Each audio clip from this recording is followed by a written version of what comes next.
So, so in this study, we're talking about the reliability of the text.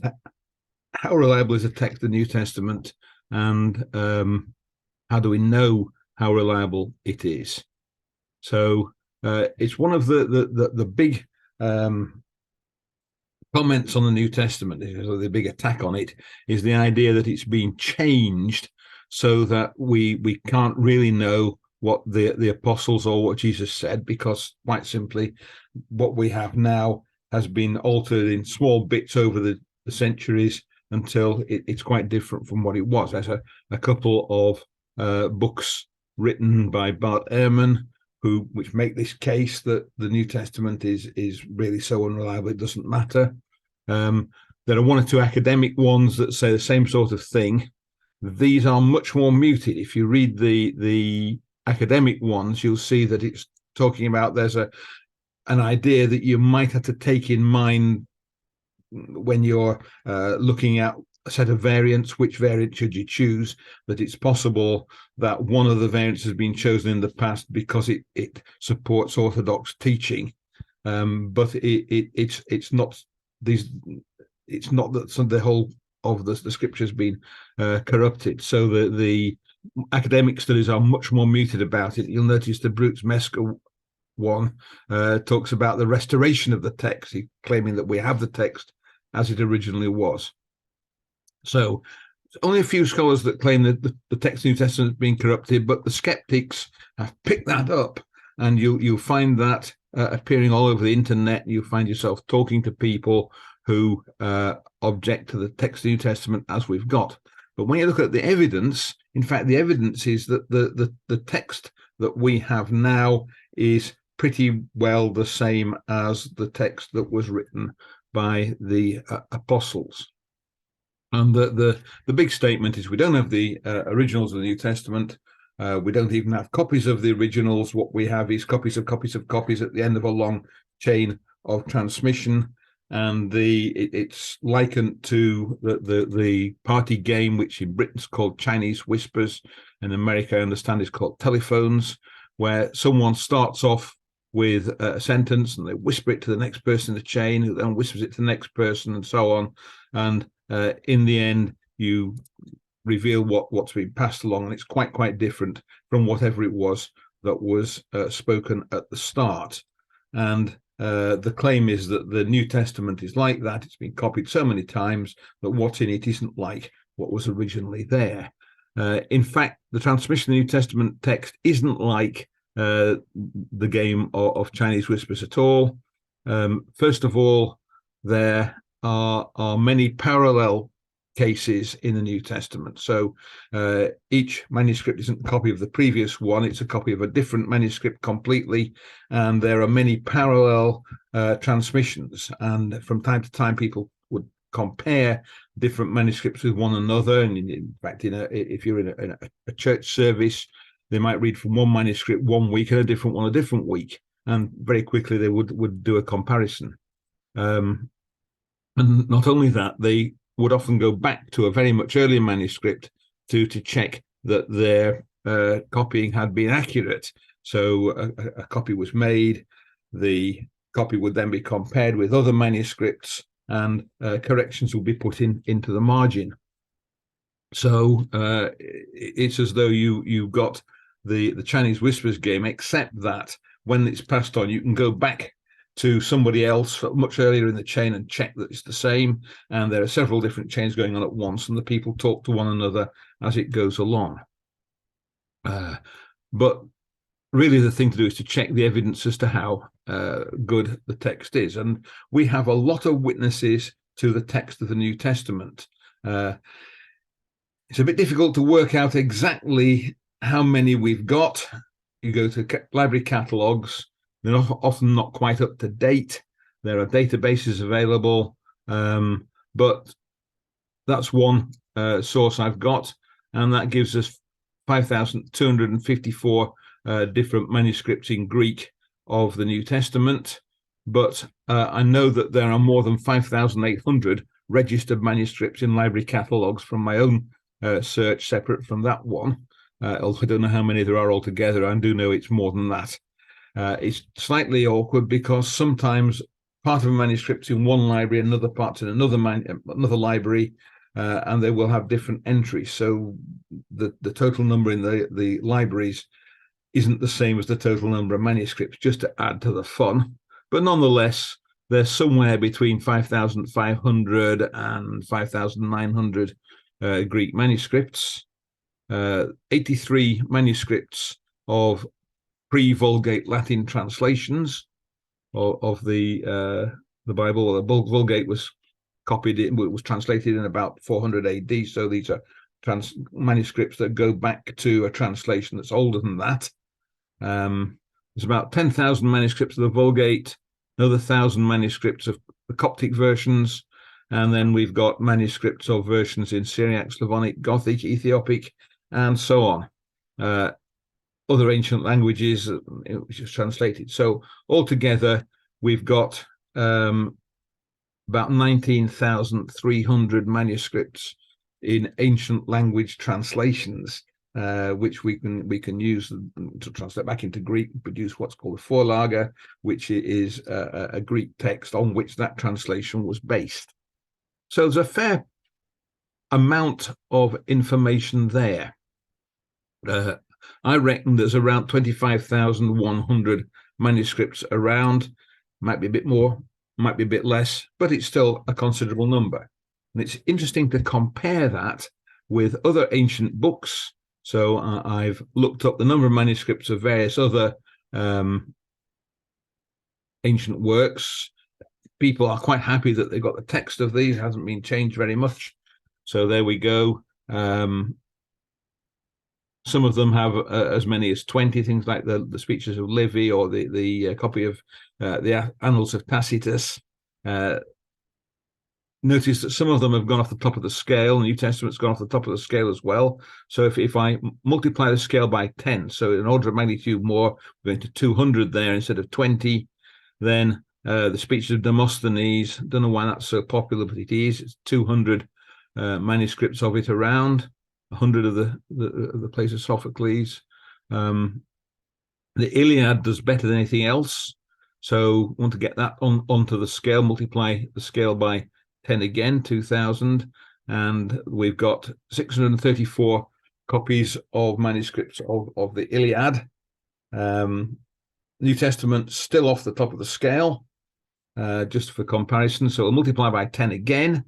And now that's 20,000. And finally, we've reached the number of witnesses to the New Testament. The manuscript witnesses to the New Testament is now onto the screen. And you can see how much more there are than any of the other ancient documents around. It's a huge number of witnesses to the text of the New Testament. That's just the manuscript witnesses, and I've divided that up. Even if you just take the Greek manuscripts, there's a lot more than there are of anything else. Of course, you can add to that the other different versions, the other translations into ancient languages, and we're talking a huge number of witnesses to the text of the New Testament. It's several orders of magnitude more than for anything else that was written around that time. Now, the other point that's made, well, let's think about when they were written. I suppose that's the other point. How big a gap is there between the first manuscripts and the actual original writing? Well, that's the oldest manuscript that we've got. It's only a fragment of a manuscript. It's P52 of papyrus. It's the old part of the Gospel of John.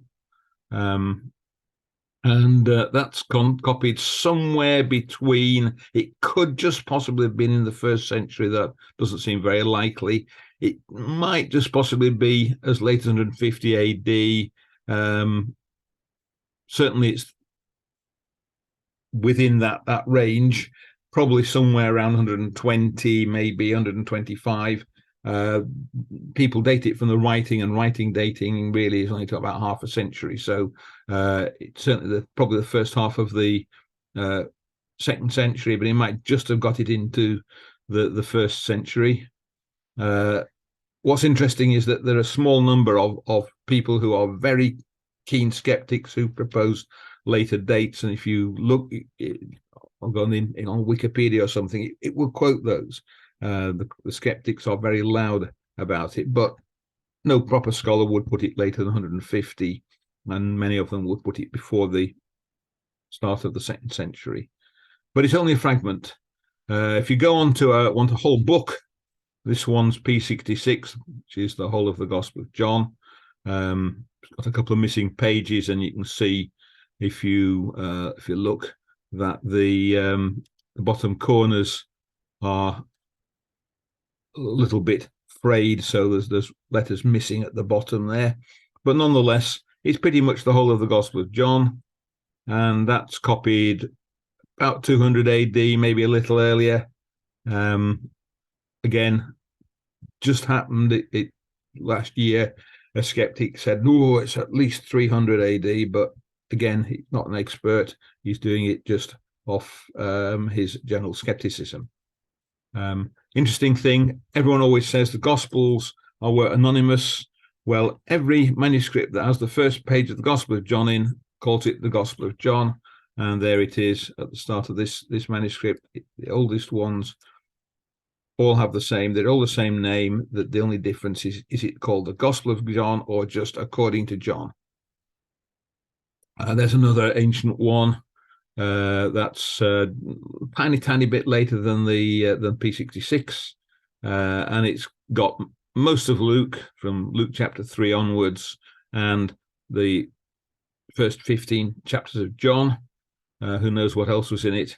But it's copied just a little tiny bit after the P66, so maybe the first decade or so of the 3rd century. And again, it's got the names of the Gospels in it. We have early manuscripts. That's the first complete New Testament. We have individual books earlier than that. I think we're missing a couple of the letters of John and one or two things like that, but pretty much every book we have it in papyrus complete before this one, but this has got the whole of the New Testament bound together in one volume. Even that's got, I think, a book or two missing. That's Codex Vaticanus. Sinaiticus is the same. The binding, by the way, is relatively modern. And we have it all from the early 4th century. So we've got everything in single books. So the Sinaiticus and this together give us the lot. And it's copied well. It's after the Council of Nicaea, but only just, and probably before 350 AD. It looks earlier than that, but it can't be earlier than Nicaea. So the gap, again, if you compare that with manuscripts that everyone's quite happy with, so everyone's happy we've got the text of Caesar's Gallic Wars. Well, there's written in 44 BC, first manuscript about 900 AD. I've been a bit precise with the gap of 944 years. It isn't 944 years, probably it's somewhere around that, and so on. And look at all these quite long gaps between the ancient work and the original. For the Old Testament, it's quite interesting putting that one in as a comparison. The oldest complete Old Testament is the Aleppo Codex. That was complete when everyone photographed it. It's no longer complete. It was destroyed in anti-Jewish riots in Syria in the 40s. But the Dead Sea Scrolls go back. The earliest Dead Sea Scrolls are 250 BC. So we've got a Hebrew text of the Old Testament that goes back to within a couple of centuries of the completion of the Old Testament. And the New Testament, well, we've got things like the Rylands fragment, which is not very long after the 70 AD. We're talking 40 years, perhaps 50. Complete New Testaments. Well, I've put in about 340 for the big codices, Vaticanus, Sinaiticus, but there are fragments and whole books even from earlier than that. So the New Testament compares very favorable with almost anything else. The Old Testament does pretty well. The New Testament does even better. So again, the evidence is strongly in favor of the New Testament. All these other things, the histories of Herodotus, no one really worries about the text of those. Yet the text is less well attested than the text of the New Testament by a considerable amount. What's the other comment people make? Well, they say, all right, there are a lot of manuscripts, but a lot of them are late. And that's true. A lot of them are late. There's a picture. We've only got a few manuscripts from the early parts, and then we get this huge expansion of the number of manuscripts that we still have in, well, the 12th century is the sort of peak. Even so, it's a lot of manuscripts. So that's just looking at Greek manuscripts, and you can see the number is rising quite well. So to get up to Herodotus, we'd have to go 9th century. To catch up with something like Caesar's Gallic Wars, something like the 4th century will do us. Now, the fact that a lot more manuscripts available late doesn't matter. People who make this objection always quote percentages. The point is that it's a smallish percentage that are available from before, say, the 5th century, but it's still a lot of witnesses, especially when you start taking versions into account as well. That's the famous quotation from Bart Ehrman that's quoted over and over again. The idea that we don't have the originals, we don't have the first copies of the originals, we don't have the copies of the originals, or copies of the copies of the copies. Actually, didn't know that one. We might very well have in a few fragments. He says we have the copies made later, much later. Well, only within a century, mostly, for most of the books, maybe certainly within 150 years. He's talking about most of the manuscripts. Of course, if you take most of the manuscripts, they're quite late. That doesn't matter. What matters is, have we got sufficient number of early ones? Well, we have. He says they differ from one another in many thousands of places. That's what we're going to look at next. It's easiest to put it in comparative terms. He says there are more differences among our manuscripts than there are words in the New Testament. And I want to think, is that claim true? Are there more differences among our manuscripts than there are words in the New Testament? And then second question is, does it mean anything? Is it an important statement? Well, the problem is, how do you count the number of variants? And there are two ways of counting it that could be used. And method one is you say, right, how many different readings are there available? And then the number of variants, one of those is correct, the other is a variant, so it's one less than the number of readings. That's method one. Method two is you count the number of witnesses which have a reading that differs from the base text. And the number of variants then is that number of witnesses. So you get your manuscript and you say, how many manuscripts have a difference from this one? Now, textual scholars usually actually don't bother counting at all, but if they do want to count, they'd use method one. Method two is the one that Bart Ehrman is using, that the critics are using. The skeptics tend to quote that one because it always gives a much bigger number. And I'll show you an example to show how the counting methods work. So I'm going to invent a manuscript. It contains one word. It's a very short manuscript. And we've got 5 manuscripts which contain this one word. The word is color. First 3 manuscripts we've got have the same word, color. Manuscript D seems to have been done by an American who heard the word color and wrote it down and has spelled it the American way. And then manuscript E, the scribe who copied that one accidentally missed an O out, so it's color with a U in. Right, so that's one word. How many variants are there?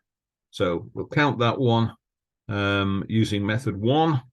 So what we're doing is we're saying which one we'll pretend that either A, B, or C is correct. So manuscript, if we say A is correct, then A, B, and C they're not variants. D is one variant, and E is a different variant, but those are each one variant. Count up the number of variants, the number of colors really that we're interested in, and there are 2 of them. Method one. Well, we'll pretend D is correct, that it was the American spelling, in which case A, B, and C contain a variant. E contains a variant, again, one black variant, one blue variant, two variants, and the same for if we take E as our base text, we get two variants. Notice twice as many variants as there are words. By method 2, we're counting the number of witnesses that are different. So if we start off with our base text being A, say, or any one of A, B, or C, A isn't different, B isn't different, C isn't different, D is different, and E is different. So that's two differences. So we add them together, that makes two variants. If we choose D as our base text, well, that's not a variant, it's the same, but we've got 1, 2, 3, 4 variants there. A, B, and C are all different from D, and E is different from D. Add them up, we get 4.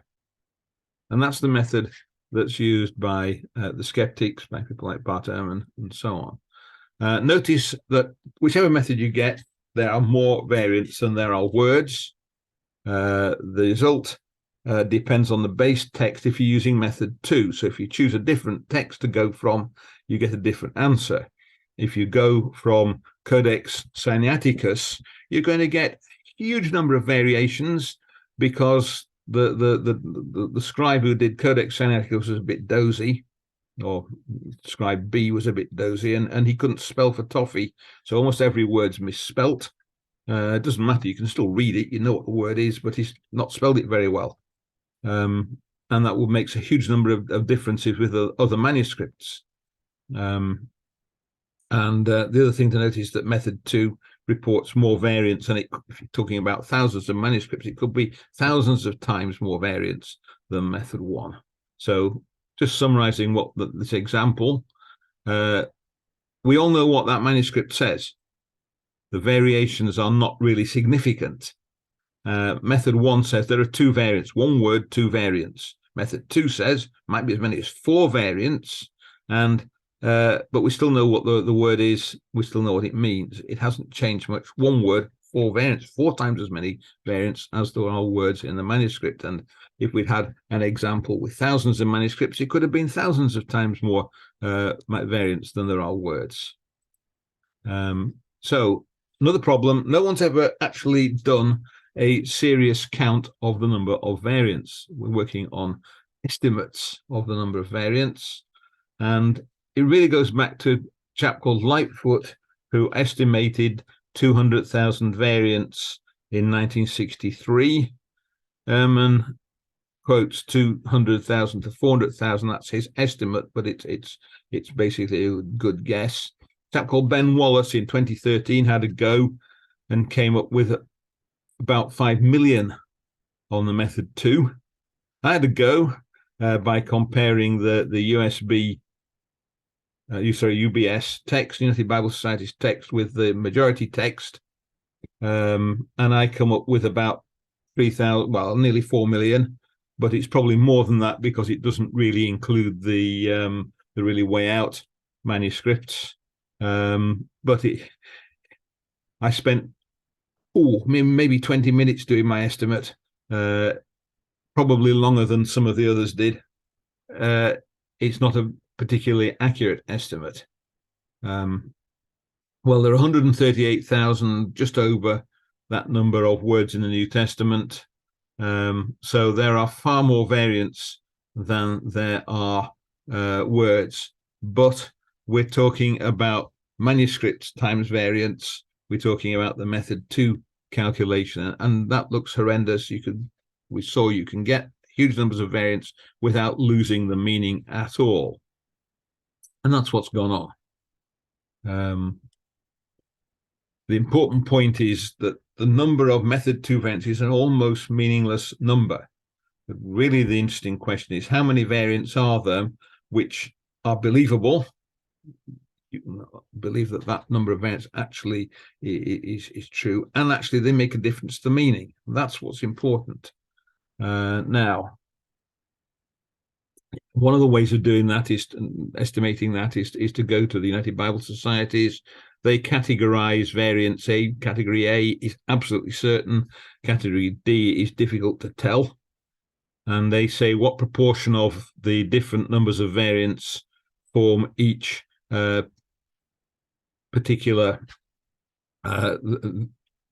category, or what's happened is they've different editions of the text have done it differently. UBS 4 is the last one I have. There's a UBS 5 out now, but I haven't acquired a copy of it yet. And initially that looked, 9.9% are difficult to tell. It's not that simple, because they're only looking at places where there is a difference which you can notice. They're not talking about spelling. Actually, occasionally they are talking about spelling mistakes, but there are a lot more spelling mistakes or bits where what comes out is a nonsense word that they just ignored, which are worth ignoring. Everyone knows what the meaning was. And this is only possibly viable variations in places where there is a difference. If you start looking at all the words, a lot of them, there is no doubt about that word, and it's a question of counting the number of words. And I did a count about 15 years ago using a very old text. This is what I got. I'm in the middle of repeating that, but I haven't finished my repeated survey. So I looked through it and said, right, well, we've got 138,000, this particular 108,020 words in the text. And of those, 933 words were uncertain. There you go. There's the bar. That shows the whole lot. That's the proportion that were uncertain words. And then I divided up the uncertain words into categories. So there are category 0, minor variants. You can't translate the difference. In English, it comes out the same, but it would change the emphasis, perhaps, or would change the how smooth the style was in Greek. And that's 27% of these uncertain bits of text.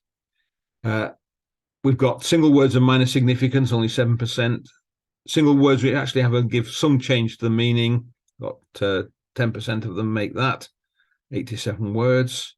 Sometimes we get a slight difference where there's a several word phrase, and then there's a few narratives of some length. I'll give some examples of those.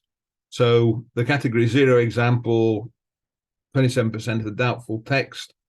He sent and had John beheaded in prison. And the question is, this word ton here, it's an article, it's the John, or is it John? Well, you wouldn't put the John in English anyway. It would be John in either case, but it's used to introduce a new subject or new entity in Greek quite often. It's a matter of Greek style only. Should that be there or shouldn't it? No one's certain, but it doesn't make any difference to English translation at all. Category 1 example, this is 7% of the doubtful text. So Jesus is going up to Jerusalem. He says he took the 12 disciples aside, and on the way he said to them. And the other version of it, he took the 12 aside, and on the way he said to them. And the question is, should that word disciples be there or not? And there's a third variant, in fact, of that verse. He took the 12 disciples, or his 12 disciples. So there are 3 variants, but they make absolutely no difference to the meaning of the text. The 12 and the 12 disciples, that's the same group of people. And that's 70% of the doubtful text. I'm only talking about the doubtful text. 68 words in the whole New Testament is this category. Went on to category 2, a bit more. So here we've got Barabbas.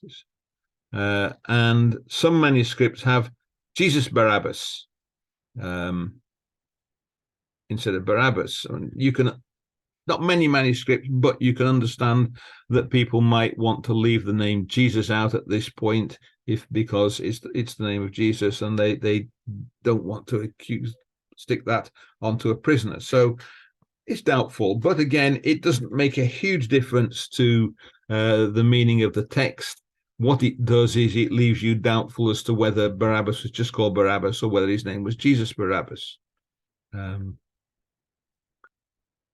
And finally, category 3, we've now got quite a bit of difference. So Matthew 21, verse 44, The one who falls on this stone will be broken to pieces. When it falls on anyone, it will crush him. And in some manuscripts, that text is not there, and the evidence isn't certain whether it should be there or whether it shouldn't be there. So it's got some significance, but it doesn't change our understanding of the particular saying of Jesus, because if you read the Luke edition of the same account, those words definitely are there. And some of the textual critics think they got into Matthew on some manuscripts because someone's copied them from Luke. He's remembered the Luke account and he's put that in from Luke. Some people think it's just accidentally got missed out. It hasn't changed our understanding because it hasn't got rid of all the occurrences of that saying. It's just got rid of one of them in Matthew 21, and 18% are at that kind of level. And then finally, category 4, these are narratives of some length. There's only a few of them, but they're quite long, so it's a lot of words. For example, the last few verses, last 16 verses of Mark, summary, sorry, for the last 12 verses of Mark, Mark's summary of the resurrection appearances. There's 171 words there, so it's a lot of words. In Luke 22, verses 43 and 44, an angel appears and helps Jesus while he is suffering in the Garden of Gethsemane when he's praying. 26 words, might be there, maybe not. And there's the account of the woman taken in adultery in John chapter 8, beginning of John chapter 8, and in fact the last verse of John 7. Going to do separate studies on those at some point. These are significant accounts. There's only a small number of them, but they're present in some manuscripts and absent in other manuscripts, and they're marked out by the United Bible Society's committee as doubtful text. I think most of them should be there, but in any case, they don't change our understanding of the gospel. Our understanding of the gospel is unchanged by anything in any of those accounts. It's talking about individual incidents in the time of Jesus. So again, just looking at the proportions, it's a tiny proportion. What we have is a tiny part of that. There's nothing in there that would affect our understanding of the gospel at all, and it's only a small number of words. So the textual evidence, there's a huge number of manuscripts available to us. I've not even talked about citations. The New Testament was quoted by people wrote commentaries on it, people argued about its exact meaning, and we have ancient writings. So before the time of Nicaea, we can find almost every bit of the New Testament quoted by somebody, often many times. I have read, though not checked it, that there are only 15 verses that aren't quoted by ancient witnesses. People say you could reconstruct the New Testament from ancient witnesses. That would be difficult because you'd have to get the bits in the right order, but the bits are all there. And the variations between one manuscript and another are always very minor variations. That's the point. In spite of all these witnesses, we don't get much change. You can, if you have an interlinear revised version and authorized version, those are the two most extreme possible textual variants, and you have to be very alert to spot the difference. Effectively, the witnesses we have to text show that the text of the New Testament is secure. It's not something we need to worry about. The other thing is quite interesting, is to say, all right, forget the manuscript evidence. Let's look at the evidence for the reliability of the text we've got. It's not the only evidence, isn't manuscript evidence. So, for example, is the New Testament reliable? Look at the archaeology.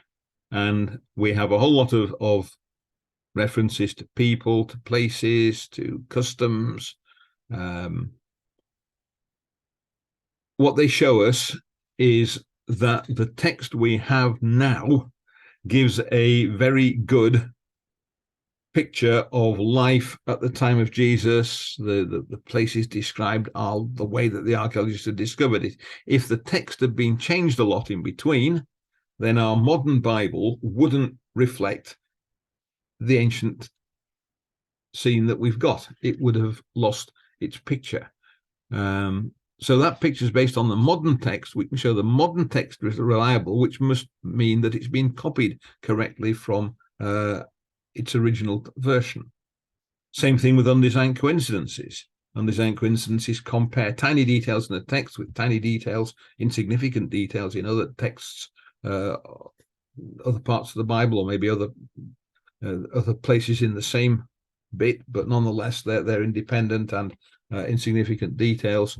They fit together. If the text had changed a lot, those undesigned coincidences would have vanished.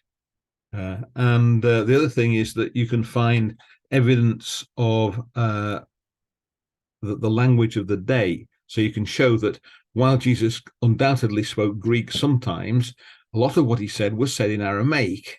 The copying would be done by people who spoke Greek, sometimes by people who didn't even speak Greek. They were copying a Greek manuscript but couldn't read, or they were copying in Latin or a version, or in Coptic or whatever. They would be unlikely to accurately get in Aramaisms into the Greek.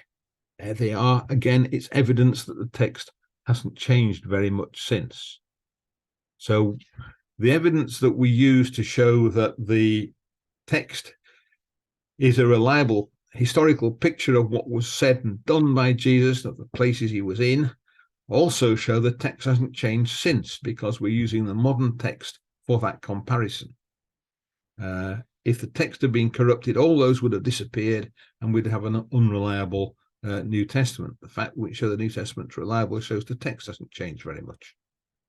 So, final summary. First of all, we've got direct evidence, manuscripts, citations, ancient literature, which show that the New Testament hasn't changed since it was written.